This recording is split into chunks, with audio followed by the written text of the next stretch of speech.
Wali Songo bukanlah sekedar mitos. Mereka adalah pionir dakwah yang menyebarkan cahaya Islam di tanah Jawa. Mereka berdakwah dengan cara yang unik dan merakyat. Sunan Gresik misalnya, ia mengajarkan bercocok tanam dan mendirikan pesantren. Sementara Sunan Kalijogo, ia menyentuh hati orang Jawa lewat wayang dan gamelan. Nah, kali ini saya ingin mengajak sedulur-sedulur untuk berkunjung ke makam 9 wali. Oh iya, saya juga sudah membagi konten ini menjadi 9 bagian agar sedulur bisa menonton sesuai minat. Sedulur bisa langsung loncat ke bagian yang sedulur inginkan atau menonton semuanya dari awal sampai akhir.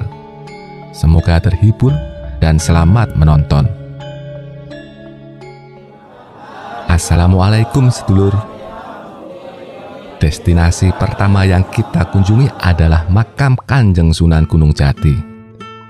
Lokasi makam berada di Desa Wisata Religi Astana di Kecamatan Gunung Jati, Cirebon, Jawa Barat. Berjarak sekitar 6 km ke arah utara dari pusat kota Cirebon. Jika berziarah ke sini, sedulur disarankan untuk membawa uang receh agak banyak. Sebab di sini banyak sekali pengemis dan kotak-kotak sumbangan yang minta untuk diisi. Walau kita tidak diwajibkan untuk memberi, mereka sering sedikit memaksa dalam meminta-minta. Komplek makam buka setiap hari dengan jam operasional 24 jam. Namun, demi kenyamanan, sedulur disarankan berziarah di antara pukul 6 pagi sampai pukul 4 sore. Ada 9 pintu untuk menuju ke ruangan utama makam di pucuk gunung. Tapi, tidak semua orang diizinkan untuk masuk hingga ke pintu terakhir. Harus ada izin khusus dari pihak pengelola makam. Sunan Gunung Jati lahir dengan nama Syarif Hidayatullah. Ia putra dari pasangan Syarif Abdullah Umdatuddin dan Nyai Rara Santang, putri Prabu Siliwangi dari Kerajaan Pajajaran. Selain itu, Sunan Gunung Jati juga memiliki silsilah yang menghubungkannya dengan Nabi Muhammad melalui jalur Husain bin Ali bin Abi Thalib. Kanjeng Sunan bersahabat erat dengan Sunan Kalijogo dan Sunan Kudus. Ia membantu Kesultanan Demak dalam perang melawan Portugis di Malaka. Kanjeng Sunan juga mengirimkan pasukan yang dipimpin oleh Fathahillah, salah satu menantunya, untuk merebut pelabuhan Sunda Kelapa dari tangan Portugis. Pelabuhan itu kemudian berganti nama menjadi Jayakarta, yang berarti kota kemenangan. Makam Kanjeng Sunan Kalijogo berada di Desa Kadilangu. Berjarak sekitar 2 km dari Masjid Agung Demak di pusat kota. Tiap hari banyak orang yang datang ke makam Kanjeng Sunan. Mereka datang dari berbagai daerah, bahkan dari luar negeri. Mereka datang untuk berziarah, berdoa, atau sekedar napak tilas. Komplek makam buka selama 24 jam. Jadi, kita bisa datang kapan saja. Meski begitu, ada waktu-waktu tertentu yang lebih spesial untuk berkunjung ke sana, yakni pada hari Jumat Pon, Jumat Pahing, dan Jumat Kliwon.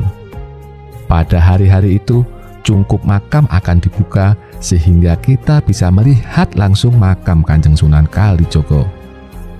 Ada satu hari lagi yang sangat istimewa untuk datang ke sana, yakni pada tanggal 10 Zulhijjah atau hari Idul Adha. Pada hari itu akan digelar upacara ganti luhur makam dan penjamasan pusaka Kanjeng Sunan. Upacara ganti luhur makam adalah upacara pergantian kain penutup makam yang sudah lusuh dengan kain yang baru.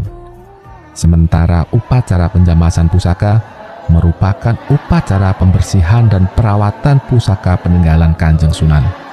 Pusaka itu adalah keris Kiai Carubuk dan rompi pusaka Kotang Kiai Ontokusumo. Siapa sebenarnya Sunan Kalijogo? Sunan Kalijogo adalah nama yang diberikan oleh masyarakat Jawa kepada Raden Syahid, putra dari Bupati Tuban, Tumenggung Wilatikta. Raden Syahid merupakan keturunan dari Ronggolawe, pahlawan Majapahit yang gagah berani. Raden Syahid dulunya adalah seorang pemuda yang suka berkelahi dan berfoya-foya. Ia tidak tertarik dengan agama. Ia lebih senang berpetualang. Namun, hidupnya berubah setelah ia bertemu dengan Sunan Bonang. Sunan Bonang mengajarkannya tentang ilmu tasawuf. Raden Syahid pun akhirnya menjadi seorang muslim yang taat dan berganti nama menjadi Sunan Kalijogo. Sunan Kalijogo kemudian menjadi salah satu wali yang paling berpengaruh dalam menyebarkan Islam di tanah Jawa. Ia tidak menggunakan cara-cara yang keras dan memaksa. Sebaliknya, ia menggunakan cara yang lembut dan menyenangkan hati. Sunan Kalijogo menganggap bahwa masyarakat Jawa akan lebih mudah menerima Islam jika cara dakwahnya disesuaikan dengan latar belakang dan kebiasaan mereka. Dengan cara dakwah yang bijaksana dan toleran, Sunan Kalijogo berhasil mengislamkan banyak sekali orang Jawa dan membuat mereka mencintai Islam. Makam Sunan Kudus berada di Jalan Menara, Kauman, Kabupaten Kudus. Lokasinya sangat strategis dan mudah diakses. Sedulur juga bisa datang ke sana kapan saja karena komplek makam buka setiap hari mulai dari pukul 5 pagi sampai pukul 10 malam. Di sini, sedulur juga akan merasakan suasana yang sangat takjim dan damai. Sedulur akan melihat banyak peziarah yang datang untuk berziarah, berdoa, atau sekedar mengagumi keindahan makam. Pada hari-hari biasa, komplek makam sudah cukup ramai. Namun, pada akhir pekan atau hari libur, sedulur akan melihat antrian panjang di pintu masuk makam. Mengapa Sunan Kudus begitu dikagumi oleh banyak orang? Sunan Kudus adalah nama gelar dari Jafar Shodiq, putra dari Sunan Ngudung dan Nyai Ageng Manyuran. Sunan Kudus memiliki garis keturunan yang menyambung ke Nabi Muhammad. Sunan Kudus tidak hanya dikenal sebagai seorang ulama yang alim dan zuhud, tetapi ia juga seorang panglima perang dan imam besar kerajaan Demak. Namun, ketika terjadi konflik internal di kerajaan, Sunan Kudus memilih untuk mundur dan fokus berdakwah di Kudus. Salah satu hal yang membuat Sunan Kudus istimewa adalah sikap toleransi beragamanya yang begitu tinggi. Ia tidak pernah memaksakan ajaran Islam kepada masyarakat yang masih menganut kepercayaan lama.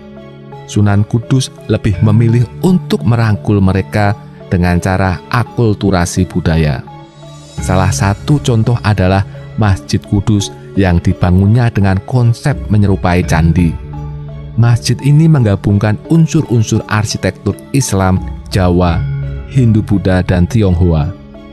Selain itu, Sunan Kudus juga menghormati sapi sebagai hewan suci bagi umat Hindu. Ia meminta masyarakat untuk tidak menyembelih sapi dalam perayaan Idul Adha dan menggantinya dengan kerbau.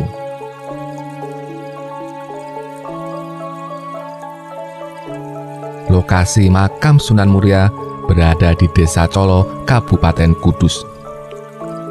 Makamnya berbeda dengan makam Wali Songo lain karena berada di puncak Gunung Muria yang tingginya mencapai 1.600 meter di atas permukaan laut. Untuk sampai ke makam Sunan Muria, kita harus berjuang sedikit. Sedulur bisa berjalan kaki sejauh 1 km dari Terminal Colo atau naik ojek resmi yang tarifnya Rp20.000. Makam Kanjeng Sunan buka setiap hari dengan jam operasional 24 jam.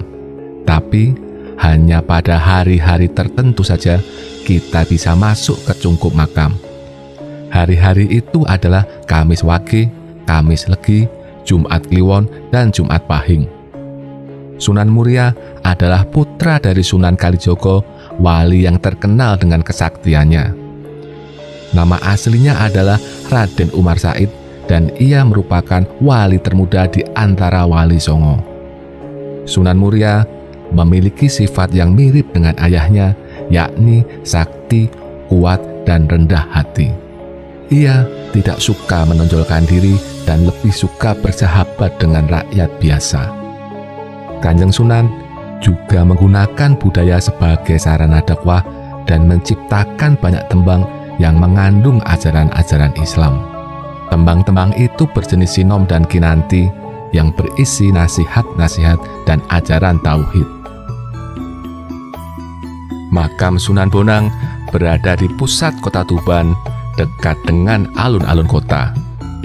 Tepatnya berada di Jalan Haji Mustain, Kutorejo, Tuban. Dari lokasi tempat parkir bis, komplek makam Kanjeng Sunan berjarak sekitar 10 menit dengan naik becak yang bertarif Rp10.000. Area makam buka setiap hari selama 24 jam.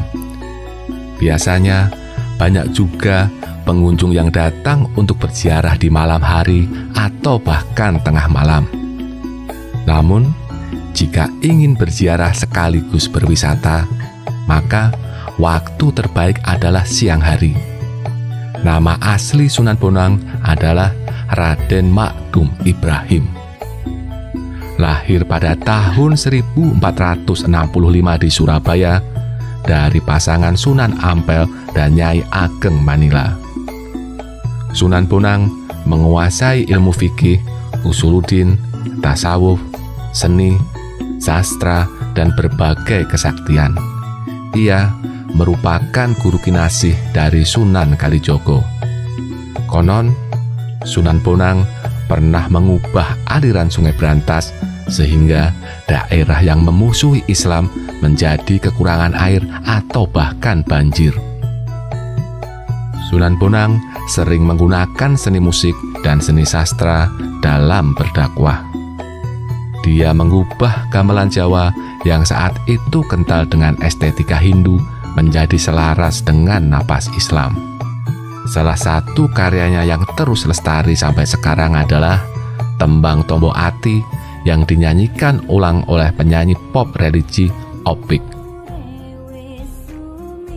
Makam Sunan Derajat terletak di Desa Derajat, Kecamatan Paciran, Kabupaten Lamongan, Jawa Timur.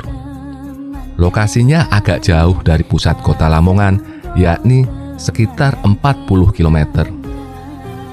Komplek makam buka setiap hari dengan jam operasional 24 jam. Selalu ramai dikunjungi oleh peziarah, terutama saat hari libur. Ada yang datang sendiri, ada juga yang datang bersama rombongan. Tidak jarang, jumlah peziarah bisa mencapai belasan ribu orang dalam sehari. Sunan Derajat lahir pada tahun 1470 dengan nama Raden Sarifuddin atau Raden Qasim. Ia adalah putra dari Sunan Ampel, saudara dari Sunan Bonang, dan menantu dari Sunan Gunung Jati. Ia termasuk dalam 9 wali yang dikenal sebagai Wali Songo. Sunan Derajat dikenal sebagai wali yang berjiwa sosial dan peduli dengan nasib kaum fakir miskin. Ia tidak hanya mengajarkan tentang ajaran Islam, tapi juga mengusahakan kesejahteraan sosial bagi masyarakat. Sunan Derajat menunjukkan kepada kita bahwa Islam adalah agama yang rahmatan lil alamin, yakni agama yang memberi rahmat bagi seluruh alam. Lokasi makam Sunan Giri berada di Desa Giri, Kebomas, Gresik. Berjarak sekitar 22 km dari kota Surabaya. Komplek makam selalu buka tiap hari dengan jam operasional 24 jam. Sunan Giri memiliki beberapa nama lain, yakni Joko Samudro, Raden Paku, Prabu Satmata, Sang Hyang Girinata, dan Muhammad Ainul Yakin. Ia lahir dari pasangan Maulana Ishak, seorang mubalik dari Asia Tengah, dan Dewi Sekardadu, putri Prabu Menak Sembuyu dari kerajaan Blambangan. Saat bayi, ia dilarung ke laut oleh ibunya agar terhindar dari kejaran Patih Bajul Sengata yang hendak membunuhnya. Ia diselamatkan oleh Nyi Ageng Pinatih, seorang janda kaya dari Gresik yang kemudian membesarkannya dengan penuh kasih sayang. Sunan Giri belajar Islam dari Sunan Ampel. Ia menjadi murid kesayangan Sunan Ampel dan saudara seperguruan dari Sunan Bonang. Setelah dewasa, ia mendirikan pesantren dan kerajaan di Giri Kedaton yang menjadi pusat dakwah Islam di Jawa Timur dan Indonesia Timur. Ia menggunakan berbagai metode dakwah yang kreatif dan menarik, seperti menciptakan lagu, permainan, dan cerita rakyat yang mengandung nilai-nilai Islam. Sunan Giri dihormati sebagai sesepuh Wali Songo dan pemimpin agama setanah Jawa. Lokasi makam Sunan Ampel berada di tengah perkampungan Arab di kawasan Ampel, Kecamatan Semampir, Surabaya. Dulu, kawasan makam Sunan Ampel terkenal banyak copet. Tapi, sepertinya sekarang sudah jauh lebih aman. Komplek makam buka setiap hari, dari Senin sampai Minggu. Jam operasionalnya 24 jam, baik siang maupun malam selalu ramai didatangi peziarah. Nama Sunan Ampel adalah Raden Ahmad Rahmatullah.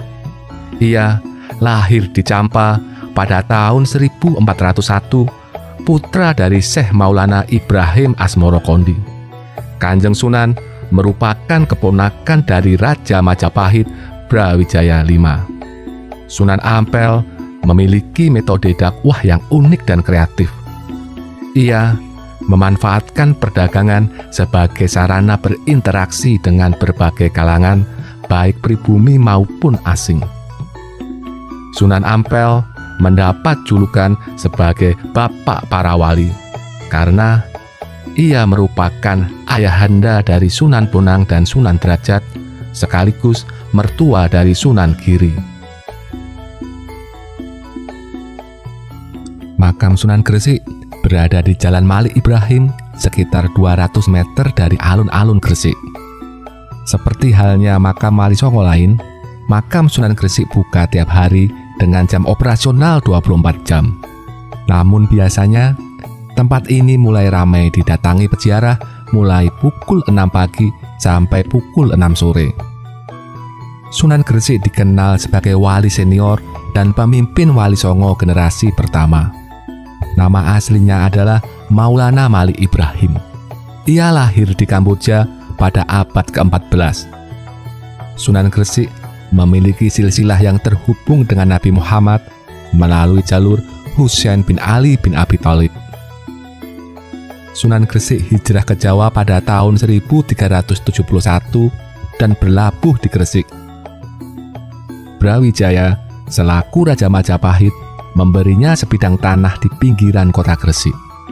Di sana, Kanjeng Sunan mendirikan masjid dan pesantren. Sunan Gresik menggunakan strategi dakwah yang cerdas dan halus. Selain itu, ia juga menempuh jalur politik dengan menikahkan putrinya dengan Raja Majapahit. Dengan dukungan politik dan modal sosial yang ia miliki, agama Islam berkembang dengan pesat di Jawa Timur. Demikianlah virtual tour kita ke makam 9 wali di Tanah Jawa. Semoga bermanfaat. Terima kasih sudah menonton. Wassalamualaikum warahmatullahi wabarakatuh.